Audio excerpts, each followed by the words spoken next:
सह्याद्रीच्या कुशीत वसलेलं वडगाव नावाचं एक छोटंसं गाव आहे. आता त्या रात्री पाऊस इतका पडला होता की जणू आकाश फाटलेलं होतं. गावातील स्मशानाकडे जाणारा कच्चा रस्ता पूर्णपणे चिखलाने रुतला होता. चिखलाचा एक विचित्र असा वास वातावरणामध्ये पसरला होता. रात्रीचे साधारणपणे 2:30 वाजले होते आणि गावातील एका सर्वात मोठ्या वाड्याच्या एका खोलीमध्ये 52 वर्षाचे सदाशिव पाटील अस्वस्थपणे एरझाऱ्या घालत होते. कपाळावरती आठ्या होत्या, अंगात पांढरा मळकट कुडता होता आणि चेहऱ्यावरती एक विचित्र अहंकार आणि त्यात लपलेली भीती होती. पाटील स्वभावाने कडक, गावात त्यांचा दरारा, पण घरात एक अघोरी सत्य लपलेलं होतं. बाजूला त्यांची पत्नी सुलोचना डोक्याला हात लावून बसली होती. रडून रडून तिचे डोळे सुजले होते, पण तोंडातून शब्द फुटत नव्हता. तिच्या चेहऱ्यावरती एक गूढ शांतता होती. जणू काहीतरी अघटित घडण्याची ती वाट पाहते की काय. आता काही महिन्यापूर्वी याच वाड्यामध्ये पाटलांची सून, नाव आहे पार्वती. ती पार्वती राहत होती. साधी, शांत, गरिबा घरची लेक होती. पण तिला झाली मुलगी आणि तिथूनच तिच्या आयुष्याचं नरक झालेलं होतं. मुलगाच पाहिजे या हट्टापायी तिचा अमानुष छळ आणि शारीरिक अत्याचार तिच्यावर सुरू झाले होते. आणि 1.5 महिन्यापूर्वी एका पावसाळ्याच्या रात्री तिचा मृतदेह विहिरीमध्ये सापडला. पाटलांनी पैसा, सत्ता आणि पत्नीच्या साथीनं तो अपघात आहे असं सिद्ध केलं. सुलोचना सुद्धा या कटामध्ये सहभागी होती. वंशाला दिवा पाहिजे या अंधश्रद्धेपोटी तिनेही पार्वतीचा छळ केला होता. पोलीस केस दाबण्यात आली होती. गाव शांत झालं, पण निसर्ग शांत झालेला नव्हता. आणि त्या रात्री वाड्याच्या मागच्या पडवीमध्ये ठेवलेला जुना लाकडी पाळणा, जो पार्वतीच्या मृत्यूनंतर रिकामाच होता, तो अचानकपणे हलायला लागला होता. सुलोचनाच्या कानावरती तो आवाज पडला. तिचे हात थरथरायला लागले. तिने पतीला सांगितलं, अहो ऐकलं का, पाळणा हलतोय. सदाशिव दचकून उभा राहिला. त्याने हातामध्ये बॅटरी घेतली आणि तो पाठीमागच्या खोलीकडे गेला. त्यानं खोलीचा दरवाजा उघडला, आतमध्ये गेला. पावसाचे थेंब छपरावरती टपटप टपटप पडत होते. बॅटरीचा पिवळा मंद प्रकाश जेव्हा त्या पाळण्यावरती पडला, तेव्हा पाळणा पूर्ण वेगाने हलायला लागला होता. जणू त्याच्यात कोणीतरी लहान बाळ ठेवून त्याला झोका देतंय. पण तिथं कोणीच नव्हतं. फक्त एक विचित्र दुर्गंधी त्या ठिकाणी पसरली होती. जुन्या सरकारी दवाखान्यात असतो तसा डेटॉलचा, फिनाईलचा वास होता. अरे हा वारा असेल असं सदाशिव स्वतःशीच पुटपुटले आणि स्वतःच्याच आवाजावर मात्र त्यांचा विश्वास नव्हता. त्यांच्या हातातील टॉर्च सुद्धा थरथरत होती. दिवस सरत गेले होते, पण भीती मात्र कमी होण्याऐवजी वाड्यांच्या भिंतीमध्ये ती रुजायला लागलेली होती आणि गावातल्या शांत रात्री आता त्यांना भयानक वाटायला लागल्या होत्या. दररोज रात्री ठीक 2:30 वाजता त्या बंद पडलेल्या जुन्या सरकारी दवाखान्यातून, जिथं पार्वतीला डिलिव्हरीसाठी नेलं होतं, तो दवाखाना ओसाड पडलेला होता. तिथे फक्त वटवाघळं, जळमटं आणि शांतता होती. पण त्या आवाजानं संपूर्ण गावाची झोप उडाली होती. आता त्या रात्री गावातल्या लोकांच्या घरातल्या खिडक्या बंद असून सुद्धा आतपर्यंत एका स्त्रीचा हळुवार, हुंदके देणारा आवाज ऐकू यायचा आणि एक अंगाई सुद्धा ऐकायला यायची. नीज रे, नीज रे, नीज रे माझ्या बाळा, नीज रे माझ्या बाळा.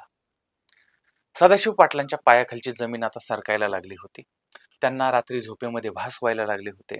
त्यांच्या छातीवरती कोणीतरी ओले, रक्ताळलेले हात ठेवते आहे. रात्रीच्या अंधारात जेव्हा ते डोळे उघडायचे, तेव्हा वाड्याच्या कोपऱ्यामध्ये हिरव्या पांढऱ्या रंगाच्या साडीतली एक आकृती समोर दिसायची, जिचे केस मोकळे होते आणि ओले होते. तिच्या हातात कपड्यात गुंडाळलेलं एक छोटंसं बाळ असायचं. गावामध्ये चर्चा सुरू झाली की पार्वतीचा आत्मा शांत झालेला नाही आणि तसंच झालं होतं. जे काळं सत्य सदाशिवरावांना माहीत होतं, त्यामुळे ते अजूनच घाबरत होते. पैसे देऊन सिस्टीम विकत घेता येते, पण नियती कधीच लाच घेत नाही. विधीचं विधान कधी बदलू शकत नाही. सत्याचा पडदा आता हळूहळू फाटायला लागला होता.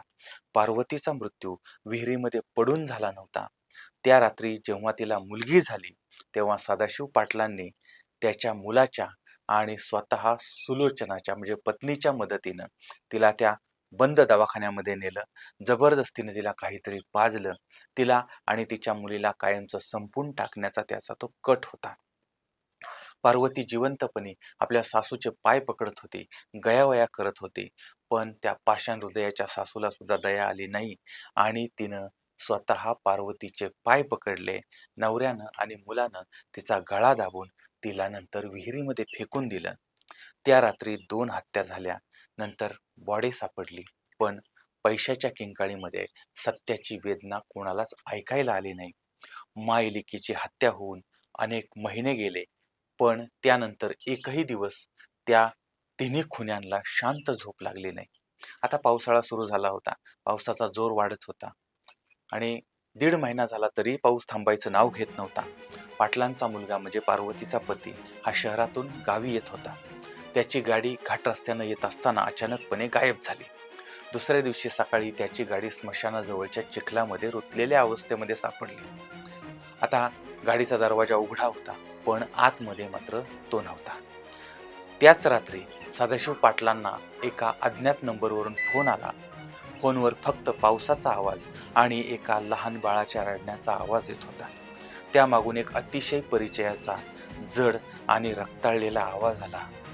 बाबा, बाबा मला वाचवा. बाबा, ती मला सोडत नाहीये. ती दवाखान्यात बसली. सदाशिव पाटलांच्या अंगावरून सरसरून काटा आला. तो आवाज त्यांच्या मुलाचा होता. आता कसलाही विचार न करता लायसनची बंदूक घेऊन सदाशिव पाटील रात्रीच त्या मुसळधार पावसामध्ये बाहेर पडले. त्यांना माहीत नव्हतं की त्यांच्या पाठीमागे सुलोचना सुद्धा एका संमोहनावस्थेमध्ये डोळे मोठे करून निर्जीव पावलांनी त्यांच्या मागोमाग येत होते. रात्रीचे 2:30 वाजलेले होते. स्मशानाकडे जाणारा रस्ता पूर्णपणे चिखलमय झालेला होता. धुकं इतकं दाट होतं की 2 पावलावरचं सुद्धा दिसत नव्हतं. बंद पडलेल्या सरकारी दवाखान्यासमोर पाटील पोहोचले. दवाखान्याचे जुने गंजलेले लोखंडी गेट हवेमुळे आपोआप पुढे मागे होत होते. दवाखान्याच्या आतल्या एका प्रसूती कक्षामध्ये मंद पिवळा प्रकाश हलत होता. पाटील आत गेले. भिंतीवरून पाझरणारं पाणी रक्तासारखं लाल वाटत होतं. जुन्या औषधांचा आणि कुजलेल्या रक्ताचा वास येत होता. समोरच्या कॉटवर कोणीतरी पाठ फिरवून बसलं होतं. ती पाठ रक्तानं माखली होती.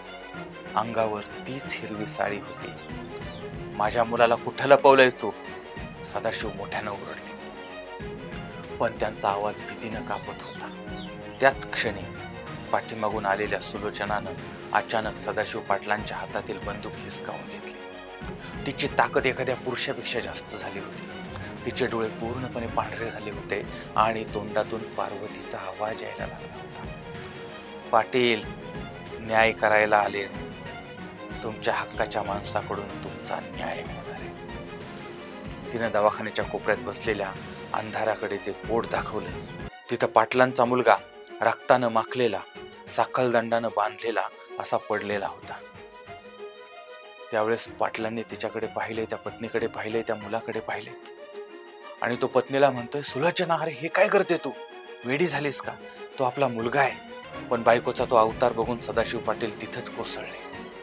पण सुलोचनाच्या शरीरावरती आता तिचा ताबा नव्हता. तिच्या अंगामध्ये असलेली पार्वती बंदूक रोखून म्हणाली, हा तुझा मुलगा असेल पाटील, पण माझ्या बाळाचा मारेकरी आहे आणि तू त्या खुनाचा सूत्रधार आहेस. जिवंतपणी ज्या सासूनं माझे पाय पकडले होते मला मारण्यासाठी, आज तिचेच हात तुमचा काळ बनतील. काही समजायच्या आत सुलोचनाच्या हातानं बंदुकीचा घोडा मागे ओढला. पाटलांचा मुलगा भीतीनं ओरडला, आई आई आई, मी मुलगा आहे तुझा. पण सुलोचनाच्या चेहऱ्यावरती क्रूर हास्य होतं. एक जोरदार बंदुकीच्या गोळीबाराचा आवाज झाला. गोळी सुटली, मुलाच्या छातीत आरपार गेली. तो जागेवर कोसळला. सदाशिव पाटील धक्क्यानं ओरडणार तितक्यात सुलोचनानं बंदूक त्यांच्या कपाळावर टेकवली. पाटील, आता तुझी पाळी. दुसरा जोरदार गोळीबाराचा आवाज झाला. सदाशिव पाटील रक्ताच्या थारोळ्यामध्ये जमिनीवरती पडले. खोलीत फक्त बंदुकीचा धूर आणि रक्ताचा सडा पडलेला होता. 2 खून झाल्यानंतर अचानक संपूर्ण खोलीत शांतता पसरली होती. छपरावर पडणाऱ्या पावसाचा टप आवाज आता मंद झाला होता, शांत झाला होता. सुलोचनाच्या शरीराला फक्त एक मोठा झटका बसला आणि तिच्या अंगातून एक काळी सावली बाहेर पडली. पार्वतीचा आत्मा हळूहळू तिथून निघून गेला आणि ती सावली हवेमध्ये तरंगत सुलोचनाकडे पाहून हसायला लागली आणि त्या बंद दवाखान्याच्या भिंती पार करून अचानक नाहीशी झाली. तिच्या सोबत तो बाळाचा रडण्याचा आवाज सुद्धा कायमचा बंद झाला. पार्वतीचा आत्मा शरीरातनं निघून गेला. सुलोचना शुद्धीवरती आली. तिचे डोळे सामान्य झाले. तिनं आजूबाजूला बघितलं. खोलीमध्ये अंधार होता, पण मंद पिवळा बल्ब हालत होता आणि तिच्या पायापाशी तिच्या नवऱ्याचा आणि पोटच्या गोळ्याचा एकुलत्या एका मुलाचा मृतदेह पडलेला होता. तिच्या स्वतःच्या उजव्या हातामध्ये सदाशिव पाटलांची लायसनधारी बंदूक होती आणि ज्यामधून अजूनही धूर निघत होता. तिच्या हाताला आणि कपड्यांना तिच्याच मुलाचं रक्त लागलेलं होतं. काय समजायचं ती समजून गेली. नाही नाही, हे मी नाही केलं, हे मी केलंच नाही. माझा याच्यात काही दोष नाही. मी कशाला माझ्या मुलाला मारेल, मी कशाला माझ्या नवऱ्याला मारेल. सुलोचना मोठमोठ्यानं वेड्यासारखी किंचाळायला लागली होती. स्वतःच्या डोक्याचे केस उपटायला लागली होती.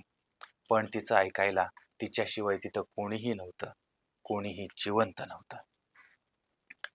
पण पार्वतीनं खेळलेला हा सगळ्यात मोठा मास्टर स्ट्रोक होता. भूताचा मास्टर स्ट्रोक. पार्वतीनं हिला मारलं नाही, तिला जिवंत ठेवून तिला अशी शिक्षा दिली जी मृत्यूपेक्षाही भयानक होती. आणि त्यानंतर काही काळानं पोलीस आले. सुलोचना वेड्यासारखी हसत होती, स्वतःच्या हातातील रक्ताकडे पाहत होती. सुलोचनाला हे माहीत होतं की कोर्टामध्ये जर खटला चालला तर कायदा आणि पोलीस भूताखेतांवरती विश्वास ठेवणार नाहीत. आणि यांच्यासाठी सुलोचना स्वतःच्या पती आणि मुलांची खुनी होती, जिला आयुष्यभर अंधाऱ्या कोठडीमध्ये सडावं लागणार होतं.